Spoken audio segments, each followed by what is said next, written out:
What began as a 911 call for a home invasion led police to the discovery of blood. That trail of blood led investigators to a body, and the condition the body was found in was unimaginable. Thanks for joining us on Law and Crime. I'm Elizabeth Millner. The person suspected of committing the home invasion was the very same person accused of murder. But why did she do it? Well, she blamed it on the LSD. On social media, Alyssa Roman and her fiancé Alan Critser looked super in love. I mean, lots of smiles, fun dinners, and together time. You would think that they are just a really cute couple. Then suddenly, Alan was dead. But how and why did it happen? Well, we got to go back to the suspected home invasion. According to police on December 29th of 2023, officers were dispatched to a call of a home invasion in progress. Whoever called it in said a woman with pink hair, only wearing a shirt, no pants, was trying to make her way into a home in Omaha, Nebraska. It was an unusual sight. Not because she wasn't wearing pants, but because it was December in Nebraska, meaning it's super cold outside. I mean, there was even snow on the ground. The woman had to be forcibly removed from the home. By the time officers arrived, they saw a woman matching that exact same description in another home because they spotted her through an uncovered window. Then she spotted police and she ran out of the back door. Officers caught up with her, though, and they learned her name was Alyssa Roman. Something was off with Alyssa, though. Officers noted she was experiencing signs of excited delirium. According to the National Institute of Health, they characterized that as agitation, aggression, and acute distress. So they had to rush her to the hospital. Police did a sweep of her home to see if anyone else was there and making sure that everything was okay. But then when they went inside her home, it probably wasn't the scene they were expecting. Officers saw blood on the walls, along with a suspected skull and brain matter in the hallway at the top of one of the staircases. When they went upstairs, that's where they found Alan dead on the floor, with a gunshot wound to his head. His injuries were gruesome, too. In addition to him being shot in the head, he also was shot in the torso and neck, which caused his head to almost be off his body. The murder weapon was still inside the home. It was in a separate bedroom, but it was covered in women's clothes. Officers noted that the weapon was a shotgun, covered by women's pants and underwear that was placed at the tip of the barrel. Investigators needed to know what happened. Did Alyssa's behavior have anything to do with her fiancé's horrific death? Why was a shotgun covered in women's clothes?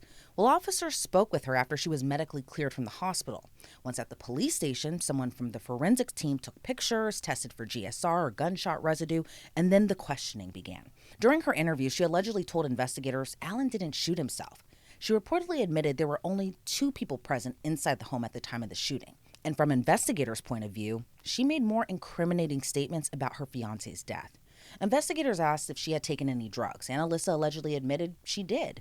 She reportedly told police she took LSD around noon that day and were feeling the effects of it a little. She was read her rights, and according to court documents, she appeared calm. She answered the officers' questions clearly. They noted that she didn't appear intoxicated. She was relaxed and comfortable by their description. That's until officers informed her that Alan was dead. She became hysterical then. She was able to calm down after a while, as police noted they interrogated her for 12 hours. When they got down to what happened earlier that day, Alyssa reportedly told police she and her fiancé were just talking about past trauma prior to the shooting. But Alyssa said she didn't remember anything after. Medical tests did confirm she was under the influence of drugs. However, she wasn't just free to leave and go home just because of that. She was arrested and charged with second-degree murder. In February of 2024, she pleaded not guilty. Now, she was initially held on no bond, then that was lowered to $250,000. Then this year, she accepted a plea deal. Last month, she pleaded no contest to Alan's shooting death. In exchange, prosecutors downgraded her murder charge to manslaughter. So will this mean a lesser sentence too? That's unclear. She'll face a judge in a couple of weeks to learn her fate. Let me ask you something. How much time do you think your business team is wasting buried in spreadsheets, chasing down receipts, and reconciling endless rows of bank statements? Yeah, probably a little too much. That's where Odoo Accounting steps in. Odoo gives users a clean, modern accounting dashboard that shows you exactly what you need. Your bank balances, cash flow, vendor bills, customer invoices, all in one place. It's intuitive, easy to navigate, and for anyone managing their business's accounting, it's invaluable. You know why Odoo will give your business a cutting edge? Odoo uses smart AI with a 98% recognition rate to automatically generate invoices and vendor bills. So all you have to do is review and validate, and that's it. And their bank reconciliation is next level. Odoo connects with more than 28,000 banks to automatically match your transactions with your financial records to give you pinpoint accuracy, so no more guesswork. Need reports? Odoo's got everything from your balance sheet to your cash flow statements, professionally formatted and instantly accessible. So if you've been doing all of this accounting work manually, you can stop this instant. Automate invoices, vendor bills, and accounting workflow with Odoo today. Get a free 15-day trial today at www.odoo.com/lcnewsaccounting and see what your business has been missing with Odoo. Criminal defense attorney Kathleen Bogenschutz joins me now. And Kathleen, always great to have you on. Are you surprised that the murder charge was downgraded from second-degree murder to manslaughter in this plea deal? Well, I mean, certainly for plea deals, things can be downgraded all the time. That's why it's called a deal.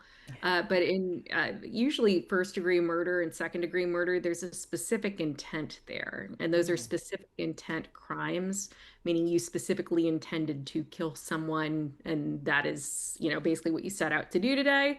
And you accomplished that. And the only question is the amount of planning between second degree murder and first degree murder. Second degree is generally the heat of passion kind of thing, and first degree is premeditated.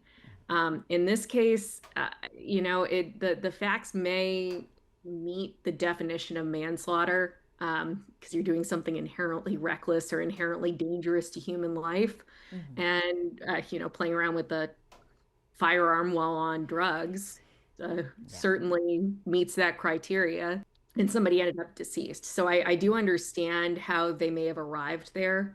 In my state, usually you have a minimum mandatory sentence for a firearm. But the interesting thing is that manslaughter is accepted from that. And Kathleen, normally when we see these types of cases, there's a motive, there's cheating, there's abuse, there's something, but prosecutors admit that they don't believe domestic violence played a role. And we know that she shot the man that she seemed to love very, very much. Do you think that also played a role in her charge getting downgraded? Is that mitigating at all?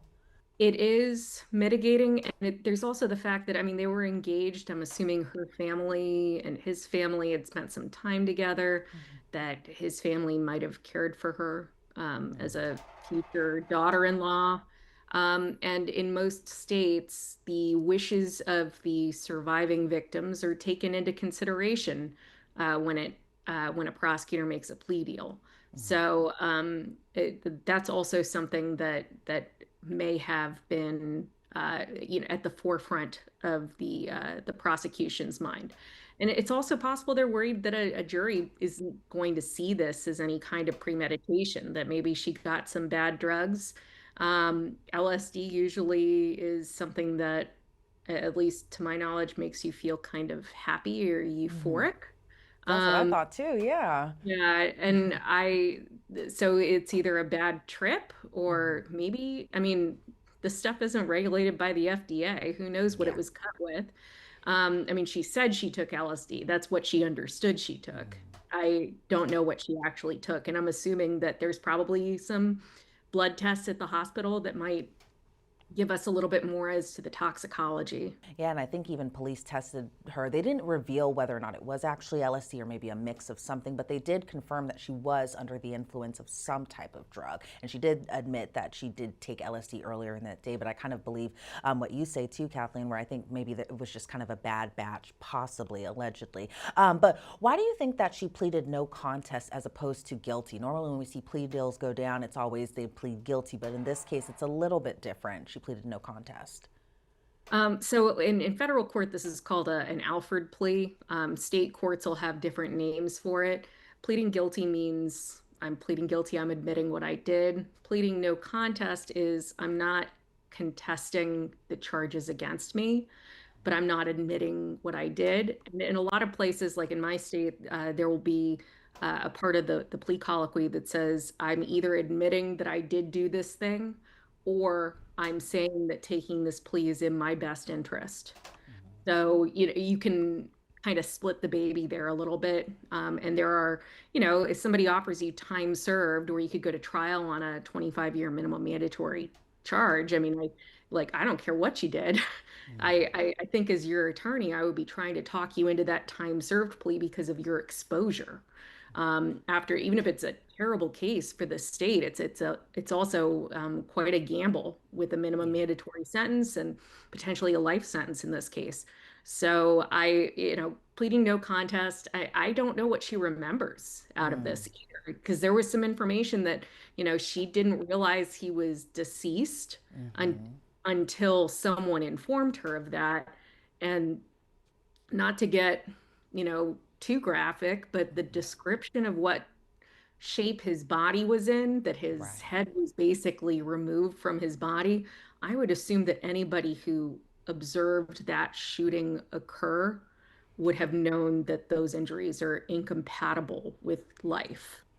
So I don't know if she blocked it out or if she doesn't remember it, or if this is, kind of a face-saving mechanism to not admit that you're guilty to killing somebody that you at one point promised to marry.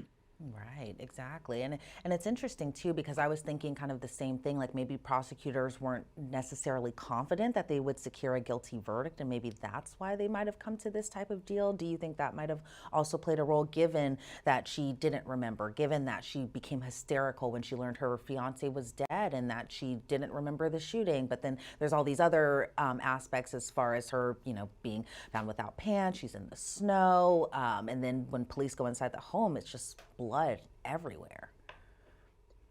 So generally speaking, voluntary intoxication is not going to be a defense to most criminal offenses, Mm-hmm. and voluntary intoxication is varies by the state as to how it's defined by statute, but it's generally uh, I chose to take this thing. So I Right. mean, it would be involuntary intoxication if I somebody put something in my drink and I was unaware of it.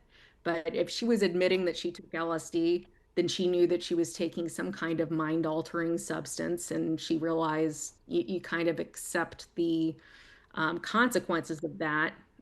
It could also be that I don't know what other information they've had as far as like maybe trying to track down the batch or who Mm. sold it to her or, what else it was laced with and what her talk said, as to, I meant to take LSD, but I ended up taking fill in the blank. Yeah. Um,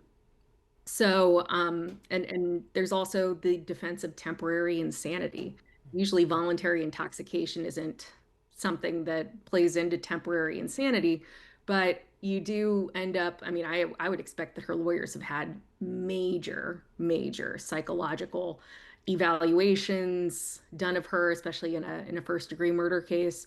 And sometimes, it's not quite that cut and dried. For example, I have heard of scenarios, and in fact, I've even had cases with scenarios where somebody who was previously not mentally ill took something and then had a psychotic break.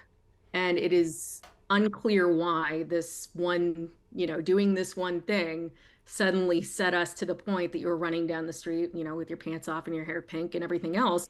But, this was something that like, maybe we should not have, it was not reasonable to anticipate that smoking marijuana would have led you to Right. screaming about little green men in your house. Right. So it's the human mind is there's things about the human mind that we don't understand completely. And there's the factor that a lot of psychologists will say that genetics load the gun. I hate to use that analogy in this case, but genetics load the gun and your experiences pull the trigger. So there are people that have predispositions to these mental health disorders, and if you have a completely calm and not, non-stressful life, maybe you'll never experience those symptoms. But the right thing happened on the right day, and you just suddenly have a psychotic break, and it may fall into that category, and that might be their defense in this case. I mean, she's not that old; she's Right. about 31. And the major mental health disorders tend to rear their ugly heads in your 20s. So, I mean, I Yeah, and I think think that's probably what I would be looking at if I was representing her. and I think she might be a little bit older now. I think 30, 31 at the time of the offense, and then a couple of years go by. Probably Right. 33, I would guesstimate right now. And then in terms of just legality, how important is intent? Because to me, it doesn't seem like, from what we know and what's been publicly available to us, that she intended to do this. But in terms of court of law, does that really matter? I mean, her fiance is dead. Right, and it's and I think that manslaughter may fit the facts here. Mm, When you look at it that way, that like she never intended for somebody to die, certainly mhm. not her fiance, but she certainly did something that is inherently reckless. Right. Taking drugs and taking drugs in a place where there's a shotgun or um, other kinds of firearms or weapons and handling that firearm or weapon. I mean, you can liken this to like a drunk driving crash where, yeah, Mhm, I got behind the wheel drunk. I never wanted anybody to get mhm. hurt. But when you're that intoxicated and you have a, you know, several ton vehicle and you're going 70 miles an hour, you accept the consequence, or you're made to legally accept the consequences for your actions, even if Right. you never meant for anybody to get hurt. So, I mean, you can kind of liken those two scenarios. I'm not suggesting a gun and a car are very similar Right. instruments here, but Mhm. I mean, as far as the intent to do harm, I think that there's at least an analogy there. Yeah, absolutely. And, with these charges downgraded now, do you think that it's possible she could still face 25 to life? Do you think it'll be a lot lesser than that because it is manslaughter? What are your thoughts on what that sentence could possibly be? So, what I read was that she will be sentenced next month. Hmm. It is unclear from what I read as to whether the plea agreement was with a sentencing recommendation from the prosecution. At least we didn't hear about it if it was part of the deal. Hmm. A lot of times you'll have a negotiated plea with the state, and the state will say, you get manslaughter in 10 years, followed by 5 years of probation. It's something that you sign off on together. In federal court, the only thing that the government does, federal government, federal prosecutors do, is they make a recommendation to the judge. And Hmm. you just kind of have to, if you're on the defense end, kind of trust that they're making a good recommendation, Yeah. that they know the judge, and that nothing really bad is going to happen here. Hmm. And I'm unfamiliar with the Nebraska court system, but to me, it sounded like they reduced the charge, and it sounds like there's going to be a sentencing hearing, Hmm. and for reasons beyond just determining what is an appropriate sentence.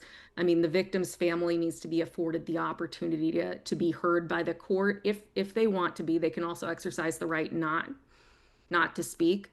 Hmm. Um, but to sit there and watch her be sentenced, and there's an argument that there's some closure in that as Yeah. well.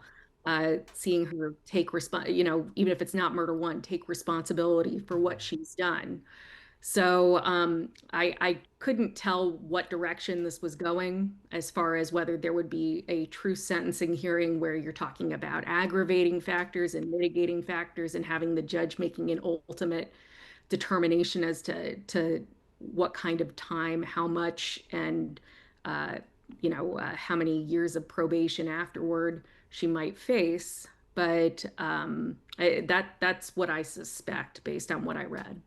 Yeah, and it seems like it'll be a very, very emotional day for both parties involved. So we'll see how that continues to unfold when that sentencing does happen next month. Kathleen Bogenschutz, I want to thank you so much for your time and your insight into this case. I really appreciate it. Thanks for having me. Alyssa Roman remains in the Douglas County Jail in Nebraska. She is scheduled to be sentenced in September. Thanks so much for joining us here on Law and Crime. I'm Elizabeth Millner.